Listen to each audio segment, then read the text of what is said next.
This is an experiment. Grandmama suggested that I might, during this sequestered time, start reading a story. And so this is an attempt to do that. And if it's one of those kinds of things that, oh, Dad, don't do that, or Grandpap, that's enough, I am more than willing to hear it's enough. But let's get started. This is called The Magician's Nephew by C.S. Lewis. It's one of the stories of the Chronicles of Narnia. The first chapter is The Wrong Door. This is a story about something that happened long ago when your grandfather was a child. It is a very important story because it shows how all the comings and goings between our own world and the land of Narnia began. In those days, Mr. Sherlock Holmes was still living in Baker Street, and the Bastables were looking for a treasure in the Lewisham Road. In those days, if you were a boy, you had to wear a stiff Eton collar every day, and schools were usually nastier than now. But meals were nicer. And as for sweets, I won't tell you how cheap and good they were, because it would only make your mouth water in vain. And in those days there lived in London a girl called Polly Plummer. She lived in one of the long row of houses which were all joined together. One morning she was out in the back garden when a boy scrambled up from the garden next door and put his face over the wall. Polly was very surprised because up until now there had never been any children in that house, but only Mr. Ketterley and Miss Ketterley, a brother and sister, old bachelor and old maid, living together. So as she looked up, full of curiosity, the face of the strange boy was very grubby. It could hardly have been grubbier if he had first rubbed his hands in the earth and then had a good cry, and then dried his face with his hands. And as a matter of fact, this was very nearly what he had been doing. "Hello," said Polly. "Hello," said the boy. "What's your name?" "Polly," said Polly. "What's yours?" "Diggory," said the boy.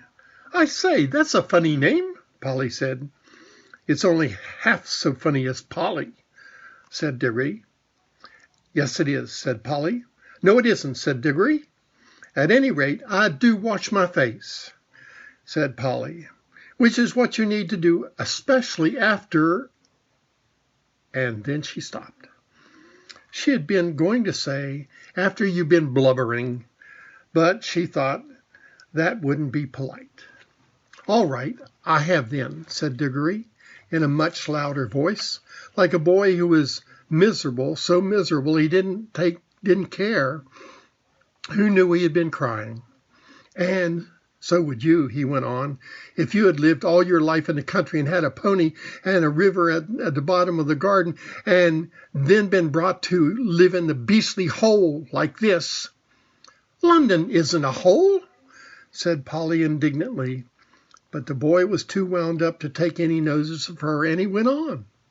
"And if your father was away in India and you had to come and live with your aunt and uncle who's mad, would you like that? And if the reason was that they were looking after their mother, and if your mother was ill and was going to die," then his face went the wrong sort of shape, as it does when you're trying to keep back your tears. "I didn't know. I'm sorry," said Polly humbly. And then, because she hardly knew what to say, and also to run Diggory's mind to cheerful subjects, she said, "Is Mr. Ketterling really mad?" "Well, either he's mad," said Diggory, "or there's some other mystery. He has a study on the top floor, and Aunt Letty says I must never go up there. Well, that looks fishy to begin with. And when there's another thing, and then there's another thing. Whenever he tries to say anything to me at mealtimes, he never even tries to talk to me. She always shuts him up. She says, "Don't worry the boy, Andrew." Or, "I'm sure Diggory doesn't want to hear about that." Or else, "Now, Diggory, wouldn't you like to go out and play in the garden?" What sort of things does he try to say? I don't know. He never gets far enough. But there's more than that. One night, it was last night, in fact, as I was going past the foot of the attic stairs on my way to bed, and I don't much care for going past there either, I'm sure I heard a yell. Perhaps he keeps a mad wife shut up there. Oh, yes, I thought of that. Or perhaps he's a coiner. Or he might even be a pirate, like the man at the beginning of Treasure Island, and he always hiding from his old shipmates. How exciting, said Polly. I never knew your house was so interesting. So you may think it is interesting, said Diggory, but you wouldn't like it if you had to sleep there. How would you like to lie awake and listen for Uncle Andrew's step to come creeping along the passage to your room? And he has such awful eyes. That was how Polly and Diggory got to know one another. And as it was just the beginning of the summer holidays, and neither of them was going away to the sea that year, they met nearly every day. Their adventures began chiefly because it was one of the wettest and coldest summers they had ever been for years. They drove them to do indoor things. You might say indoor exploration. It is wonderful how such exploring you can do with the stump of a candle in a big house, or in a row of houses. Polly had discovered long ago that if you opened a certain little door in the box-like room attic of her house, you could find the cistern and a dark place behind it, which you could get into by a little careful climbing. That dark place was like a long tunnel with a brick wall on one side and sloping roof on the other. In the roof, there were little chinks of light between the slats. There was no floor in this tunnel. You had to step from rafter to rafter, and between them there was only plaster. If you stepped on this, you would find yourself falling through the ceiling of the room below. Polly had used the bit of tunnel just beside the cistern as a smuggler's cave. She had brought up bits of old packing cases and the seats of broken chairs, kitchen chairs, and things of that sort, and spread them across from rafter to rafter so as to make a little bit of floor. Here she kept a cash box containing various treasures and a story she was writing, and usually a few apples. She had kept her cash box containing various treasures and a story she was writing, and usually a few apples. She had often drunk a quiet bottle of ginger beer in there. The old bottles made it look more like a smuggler's cave. Diggory quite liked the cave. She wouldn't let him see the story, but he was more interested in exploring. "Look here," he said. "How long does this tunnel go on for? I mean, does it stop where your house ends?" "No," said Polly. "The walls don't go out to the roof. It goes on. I don't know how far it goes." "Then we could get the length of the whole row of houses." "So we could," said Polly. "And, oh, I say, what? We could get into the other houses." "Yes, and get taken up for burglars." "No, thanks." "Don't be so jolly clever. I was thinking of the house beyond yours." "What about it?" "Why, it's the empty one.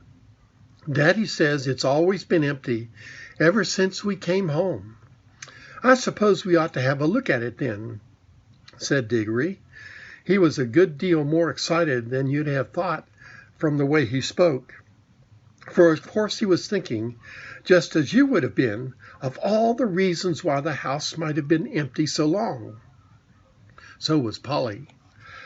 Neither of them said the word haunted, and both felt that once the thing had been suggested, it would be feeble not to do it. "Shall we go and try it now?" said Diggory. "All right," said Polly. "Don't if you rather not," said Diggory. "I'm game if you are," she said. "How are we to know when we're at the next house but one?" They decided they would have to go into the box room and walk across it, taking steps as long as the steps from one rafter to the next. That would give them the idea of how many rafters went to a room. Then they would allow about 4 more for the passage between the 2 attics in Polly's house, and then the same number for the maid's bedroom as for the box room. That would give them the length of the house. When they had done this the distance twice, they would be at the end of Diggory's house. Any door they came to after that would let them into the attic of the empty house. "But I don't expect it's really empty at all," said Diggory. "What do you expect?" "I expect someone lives there in secret, only coming in and out at night with a dark lantern. We shall probably discover a gang of desperados, desperate criminals, and get a reward. It's all not to say a house would be empty all these years unless there was some mystery." "Daddy thought it must be the drains," said Polly. "Pooh! Grown-ups are always thinking of uninteresting explanations," said Diggory. Now that they were talking by daylight in the attic instead of by candlelight in the smuggler's cave, it seemed much less likely that the empty house would be haunted. And when they had measured the attic, they had to get a pencil and do a sum. They both got different answers to it at first, and even when they agreed, I am not sure they got it right. They were in a hurry to start on their exploration. "We mustn't make a sound," said Polly as they climbed in again behind the cistern. Because it was such an important occasion, they took a candle each. Polly had a good store of them in her cave. It was very dark and dusty and draughty, and they stepped from rafter to rafter without a word, except when they listened to one another. "We're opposite your attic now," or "This must be halfway through our house." And neither of them stumbled, and the candles didn't go out, and at last they came where they would see a little door in the brick wall on their right. There was no bolt or handle on this side of it, of course, for the door had been made for getting in, not for getting out. But there was a catch, as there often is on the inside of a cupboard door, which they felt sure they would be able to turn. "Shall I?" said Diggory. "I'm game if you are," said Polly, just as she had said before. Both felt that it was becoming very serious, but neither would back down. Diggory pushed around the catch with some difficulty. The door swung open, and the sudden daylight made them blink. Then, with a great shock, they saw that they were looking not into a deserted attic, but into a furnished room. But it seemed empty enough. It was dead silent. Polly's curiosity got the better of her. She blew out her candle and stepped out into the strange room, making no more noise than a mosquito. And that's where I'll stop for today. And if you're interested, I will read another part of it tomorrow. So you all have a wonderful day, and God bless. I love you all. Bye-bye.